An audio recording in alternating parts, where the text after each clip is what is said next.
Hôm nay bạn có rảnh không? Mình có một ý định là đi trộm chuối. Mua không? Mình không biết. Không, mình biết mà. Mình cũng hồi nãy là mình định cũng đi trộm ạ, nhưng mà không có người đi, một người thì sợ lắm. Nhưng bạn có biết chỗ nào có chuối nhiều không? Được, biết mà. Chắc rẫy bạn đây chắc bạn biết nhiều nhỉ? Không phải đâu mình đâu, cái này mình làm giả, mình đi trồng chuối á. Thế à? Vậy là Đi. hai mình hợp nhau rồi. Đi.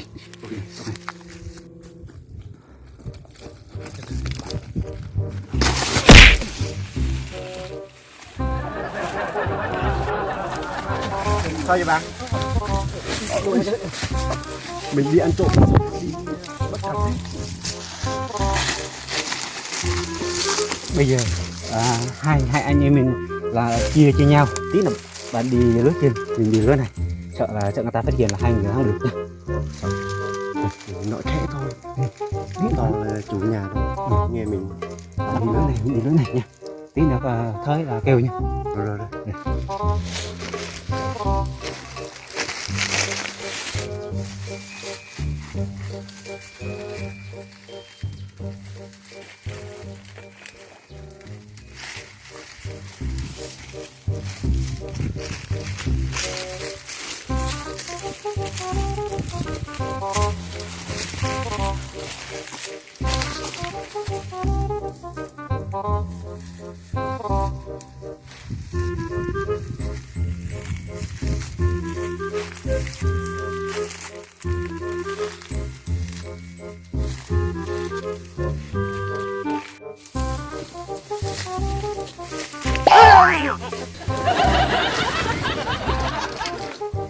Cái tưởng là trong vườn, may là bạn. Khẽ nhá.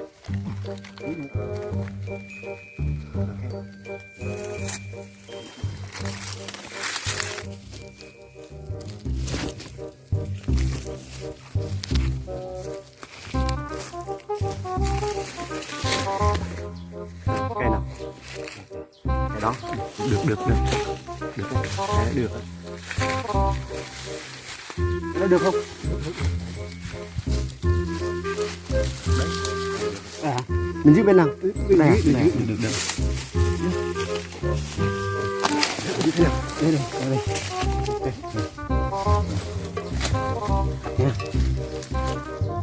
Bạn chặt, bạn giữ hai tay nhé, nó chắc. Hai tay hả? Được không? Được.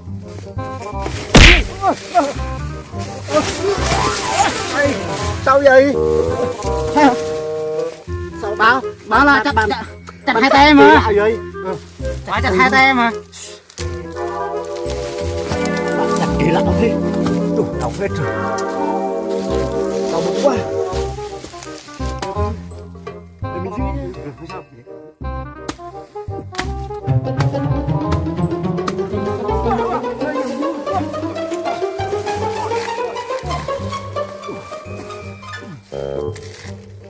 Được. Rồi này.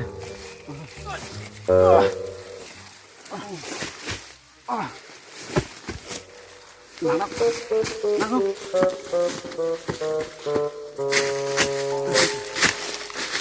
Bạn.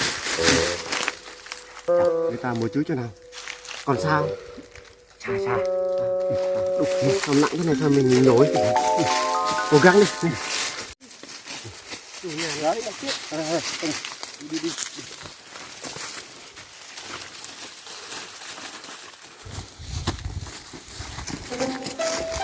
Để đây tí nữa để mình đi hỏi để mua chuối. Để mình chờ bạn đây nhé. Bạn đi nhanh nhé.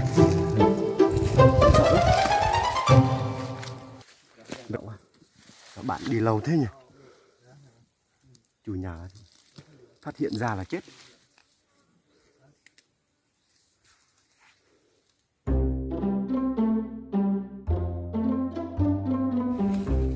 Anh ơi, có nhà không? Ai có nhà không?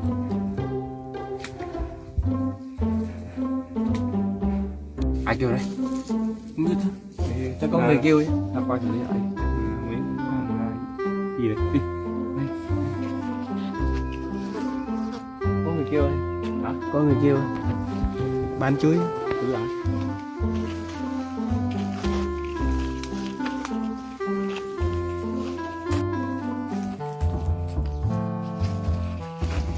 bán cái gì anh? Để bán cái chuối ạ. Chuối hả? Chuối. Chuối đâu? Chuối dài lắm. Nhìn anh lạ quá, không quen mà trước giờ là mua đây không thấy. Để nó mở. Hôm nay em mới qua em trộm đấy. Để nó mở mắt ra đi dự. Biết mặt thế này. Đây đẹp trai không? Anh cũng mở kho tàng ra để em biết đường thế này. Đâu chui đâu đi Để em qua lấy nha. Chờ đây nha. Mua giá cao tí nha. Thì biết gì đâu mà cứ thấy chui đâu hỏi vậy. Người ta mua á. Mua nhanh đèo vô nhà thấy bắt mình.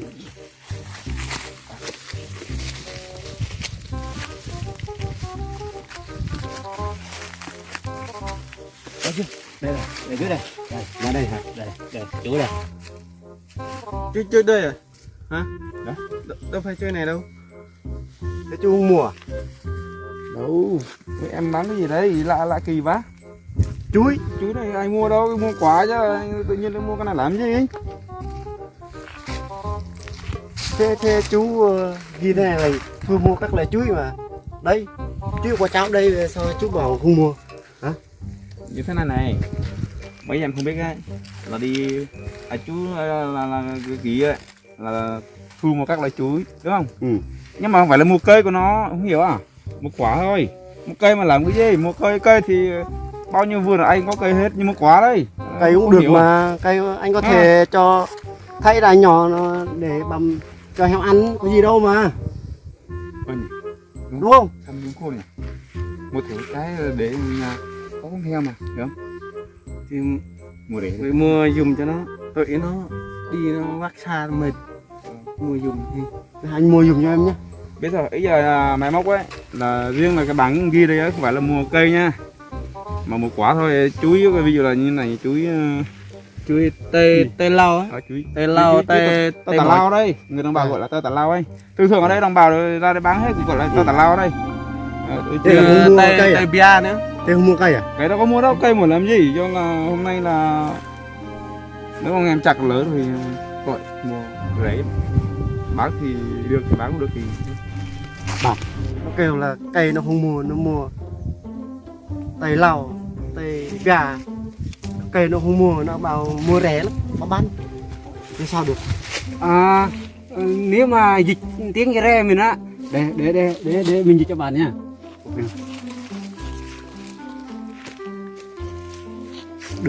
Đưa cho mình đây. Nếu cái này á dịch tiếng cái re mình á, là người kinh bảo là thu mua các loại chuối. Giờ đây mình dịch cái đây thu lê các này, các gì nữa, các đây này, đấy, các loại đây, cái đây là mua mà. Mua. Này dịch này thu lê các loại tay này.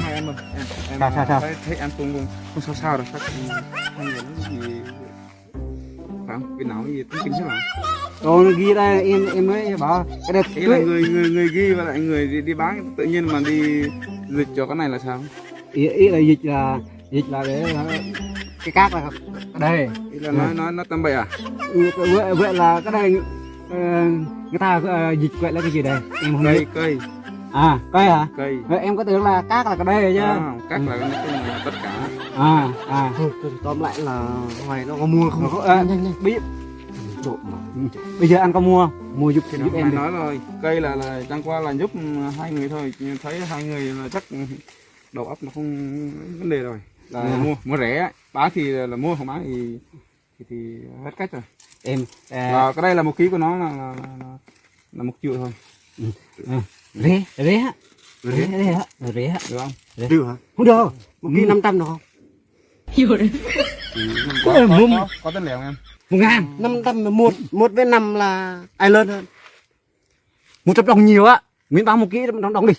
1 triệu không được là anh. Cái này là chú em trộm là 1 ký 100 đồng ạ. 100 đồng là được, em bán. Thôi. Được rồi. Đây, đi lấy tiền này. Lấy tiền. Lấy cần rồi.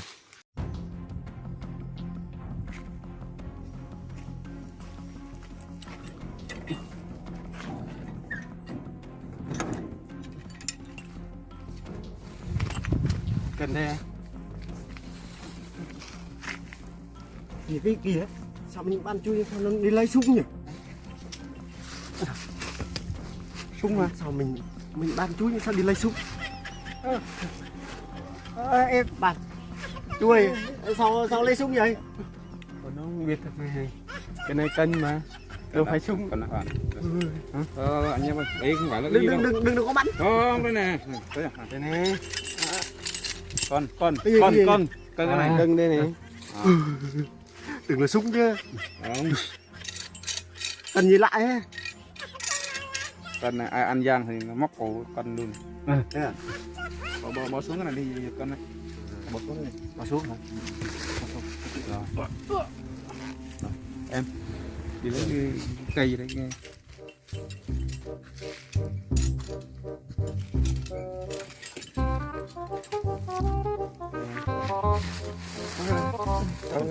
Thật nó nổ.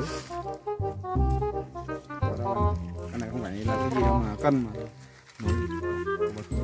Thấy nó lạ quá.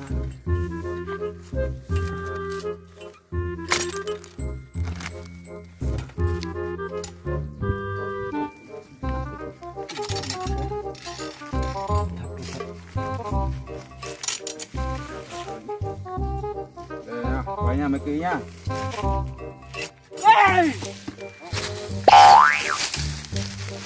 Nó làm cái gì vậy? Ê, cưng mà nó có gì đâu mà cưng mà. Ra đây. Sao chạy? Đây, nó làm gì đấy? Qua đây. Con lại đây, chạy. Quá. Đừng là Đó, cần mà nổ. cần do cái cây nó Có đây, nặng quá. có đây bằng, có đây. Không sao đâu. Nó lại là không sao đâu. Cầm Cây mà. cây này nặng quá anh ơi. Nặng quá. Hay là hai người cầm cái này đi để mình cân. Rồi tí nữa. Cầm cái này đi. Cầm cái này. Cầm cái này. Cầm cái này đi. Nhân nặng quá mà. Đi, cầm cao lên đi nha. Cặp đi bạn. Nó bảo Cao lên cặp đi. Cầm lên này. Rồi giở lên này để mình ăn cặp đi bạn. nặng quá. Con Mình lên đi. Đó được đấy. chưa? Rồi. Cầm tí coi. Được rồi. Đấy chưa? Cái giữ nha. Thấy chưa? Bánh vậy đó không? Ba lạng à? Đâu, con này làm gì ba lạng. Đây không có lạng đâu, đây là cân này có tiền liền mà, đây là 1.000. Kìa. Đây là tiền là nó cân là cái đâu là tiền cái đó mà 1.000 này. Thế nhiều không? Bạn 1.000 thôi. Bạn Được. Được rồi. Không.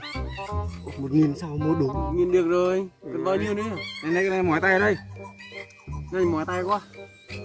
Báo không? Báo thì bỏ cái này mang về đi, đây không mua đâu.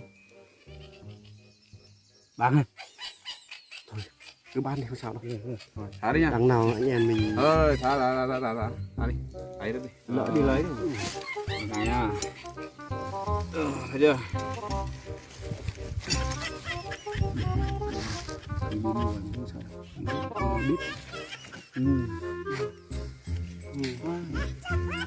Nhà mày mua tiếp gặp cái ông này được không?